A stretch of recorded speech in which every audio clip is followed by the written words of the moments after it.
Algumas questões, muitas vezes bem burocráticas, estão chegando, alguns prazos também. E nós precisamos entender a respeito de tudo isso que é exigido de nós, enquanto cidadãos. Tenho aqui no estúdio da TV 2C comigo, Ricardo de Oliveira, da Adcom Contabilidade. Ricardo, é um prazer tê-lo aqui mais uma vez para a gente falar a respeito destes assuntos de contabilidade e esclarecer algumas dúvidas para quem está em casa. Obrigado, Gabi. Bom dia aos telespectadores. Um prazer para mim estar aqui mais uma vez e poder, de alguma maneira, cooperar com um tema que agora está muito evidente, né? Um tema que está em total relevo. Então precisamos nos atentar para tudo que tem aí para esses dias. E o prazo, 31 de maio. Então temos que correr. Muita gente tem medo do leão. E aí, a gente fala da declaração do imposto de renda. 2024 tá aí, a gente precisa correr atrás de muitas documentações, né, Ricardo? Mas começando pelo começo, quem que tá obrigado a declarar? Pois é, Gabi, essa pergunta tem sido muito feita ultimamente. O fato é que mudou, depois de vários anos, as normas, as regras para aqueles que estavam obrigados, foi alterada, não tão significativamente. Hoje, aquele que ganha acima de 30.639,90 no ano. No ano. É importante 2023, fazer essa de 1 conta. de janeiro a 31 de dezembro de 2023. Passou de 30.639,90, está obrigado a declarar rendimentos tributáveis. Aposentadoria, salários, aluguéis, todo tipo de rendimento que configura-se um rendimento tributável. Certo. Fora isso, Gabi, nós temos também aqueles tipos de rendimentos que não são tão comuns, por exemplo, rendimentos isentos, mais comuns para aqueles que têm empresa, distribuição de lucros, aqueles que têm renda com rendimentos de caderneta de poupança acima de 200 mil, aqueles que têm bens móveis e imóveis acima de 800 mil reais, também está obrigado a declarar. Bens móveis e imóveis, casa, carro, terreno, apartamento, todo tipo de imóvel que se configure acima de 800 mil reais também está obrigado a declarar. Anteriormente, Gabi, era 300 mil. Então nós temos aqui uma diferença bem significativa. De 300 foi então para 800 mil reais. Então quem tem abaixo desse valor não está obrigado. Você tem que verificar quais são os outros quesitos. Então, por exemplo, se eu ganhei menos de 30 mil, não tenho bens imóveis abaixo de 800 mil, dentre outros pontos, eu não estou obrigado a declarar. Tem que seguir todos esses critérios, por isso é importante você ficar atento a essa entrevista e certificar. Ricardo, eu vejo que muitas vezes acontece uma dúvida de como calcular, por exemplo, o salário ou a aposentadoria pelo ano, porque a gente tem até alguns descontos que são feitos no nosso salário. É o que a gente recebe? É o que está registrado? Como que faz essa conta? A Receita Federal, ela sempre trabalha com o fato. Ou seja, independente de eu estar registrado ou não, a norma nesse sentido é aquilo que eu ganho de fato. Então, na somatória, eu somei de janeiro a dezembro, passou desses 30.639, eu estou obrigado a declarar. Um detalhe, se é um rendimento de trabalho assalariado, ou seja, se é uma empresa que eu trabalho, então eles são obrigados a me fornecer o informe. Né? Até o mês de fevereiro eles têm que fazer isso. Um outro detalhe é que se eu tenho, por exemplo, rendimento de aluguel, a imobiliária vai fornecer para mim o informe. Da mesma maneira, se eu tenho um rendimento de outro tipo de rendimento, aposentadoria, por exemplo, o INSS vai me fornecer o informe. Quais são as fontes de renda que chegam até você? Exatamente. Como você está ganhando dinheiro na vida? É isso que é importante ser analisado. Em resumo é isso, Gabi. Isso mesmo. Certo. Um outro ponto também muito importante dentre aqueles que estão obrigados, cabe destacar porque esse não tem limite de valores. Hoje está muito incomum pessoas fazerem operação em bolsas de valores. Certo. Qualquer que seja o número. Comprei ações, vendi ações nas bolsas de valores. Estou obrigado a declarar, mesmo que eu tenha tido prejuízo. Senão o CPF cancela, fica com questões bancárias pendentes. Então isso também é um ponto importante. Falando ainda nessas ações, como você citou a Bolsa de Valores, a gente ouviu muito falar disso e quer entender melhor de você que está aí na área. Essas criptomoedas, esses outros investimentos, antes não eram declarados, agora são. O que mudou, Ricardo, em relação a isso? Tudo que eu tenho, tudo que eu possuo, eu sou obrigado a declarar. Como eu disse, a Receita Federal ela quer saber o fato. Eu comprei uma casa, mas fiz um contrato de gaveta. O fato é, você comprou uma casa, então ela quer saber a informação. Criptomoeda, por exemplo. Hoje, através do Acesso Gov, que é um acesso que hoje está muito comum aí para os brasileiros, ele te dá várias acessibilidades, a gente já consegue saber se o contribuinte, né, se ele tem criptomoedas, independente do valor, né, as bolsas de valores independente do valor, mas criptomoeda não. Se for abaixo de 800 mil na somatória, eu não estou obrigado a declarar. Ela entra na condição de bens e direitos. Ah, certo. Então aí a pessoa tem essa possibilidade sem fazer a declaração, então, dentro deste valor que você citou. Isso. Bacana. E, Ricardo, a gente tem uma outra questão também que foi colocada, que é referente à condição de residente no Brasil. O que isso significa? Muito importante essa colocação, Gabi, porque isso foi uma novidade também que nós temos. E a Receita Federal destacou esse ponto. Ela como que colocou em negrito isso para nós agora esse ano. Então, se, por exemplo, eu estava na condição de ausente do meu país, no ano passado, até o ano passado, mas eu voltei para o Brasil, que seja dia 31/12 de 2023. Veio passar a virada aqui. Veio passar a virada aqui, permaneci no Brasil, passo a estar obrigado a fazer a declaração.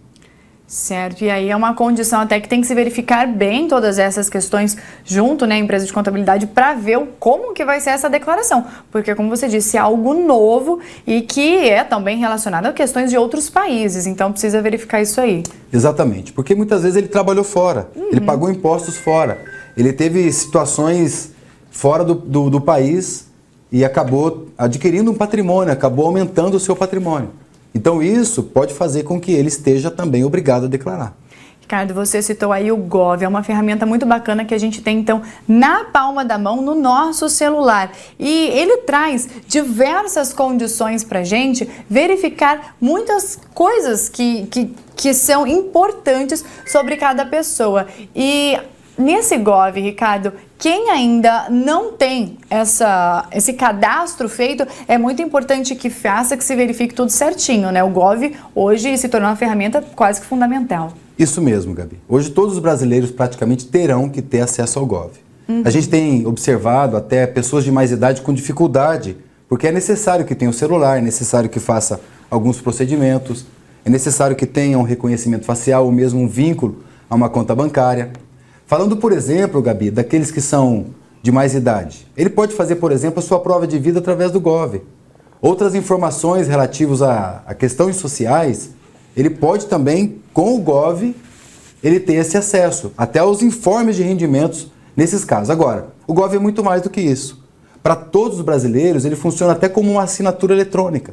Então, eu posso assinar qualquer tipo de documento, mesmo à distância, tendo o acesso ao Gov. Agora, falando da declaração do imposto de renda da pessoa física, o Gov me dá muita acessibilidade a algumas informações. Então, eu consigo checar, por exemplo, não todos os bancos, mas alguns bancos eu consigo saber se aquele banco me disponibiliza informe de rendimentos, o valor ali das minhas aplicações e até mesmo de dívidas bancárias. Mas não só isso, também eu posso ter acesso às minhas fontes pagadoras, né? As empresas que eu recebi muitas vezes não me deram o informe de rendimentos, eu consigo, através do meu Gov, acessar tudo isso. Então tem facilitado bastante, né, o preenchimento da declaração. Tem agilizado muito. É claro que vai caber depois uma análise final, mas em linhas gerais o Gov facilita muito isso. Fora aquilo que todo mundo já sabe. Você pode ter a sua carteira de habilitação digital através do seu Gov. Né? Você pode ter outros meios de acesso no próprio sistema Cefip, né? Que é o INSS, o FGTS, através do Gov. Então hoje, basicamente, o Gov é um caminho sem volta. É um aplicativo, né? É um instrumento que o governo federal lançou para que a gente então possa, tudo à distância, resolver muita coisa. Ricardo, você citou aí, é muito real, a gente observa isso no nosso dia a dia, a dificuldade às vezes até de, não apenas de pessoas mais velhas, mas às vezes até das pessoas jovens também, no que se refere ao fato de, são muitas senhas hoje em dia, são muitos cadastros, tem o e-mail, tem a senha, tem o aplicativo que você tem que baixar e às vezes a gente se perde. Porém, é importante a gente estar atento a ter todas essas informações cadastrais com os prazos exigidos pela Receita. Se precisar recuperar alguma senha, tem que recuperar logo. Isso, Gabi.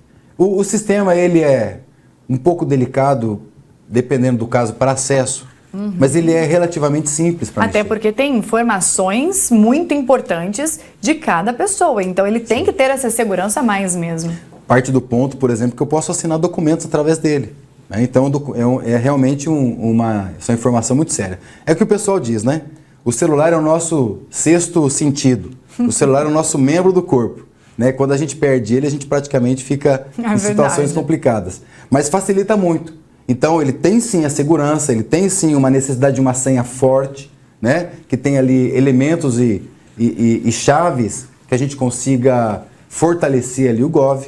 Né? Um detalhe importante ainda a respeito disso é que o bronze tem 3 tipos de Gov, né? De classificação. Né? Conforme o usuário vai ali fazendo esses cadastros, vai ganhando como se fosse uma medalha, um fortalecimento disso. Isso. O bronze vale muito pouco, praticamente não faz muita coisa com ele. Mas aí você vai fortalecendo as informações, né? Fortalecendo a segurança, então você consegue nível prata ou mesmo ouro, que aí dá acessibilidade a praticamente tudo isso aqui que eu coloquei há pouco. Todas as funcionalidades desse aplicativo.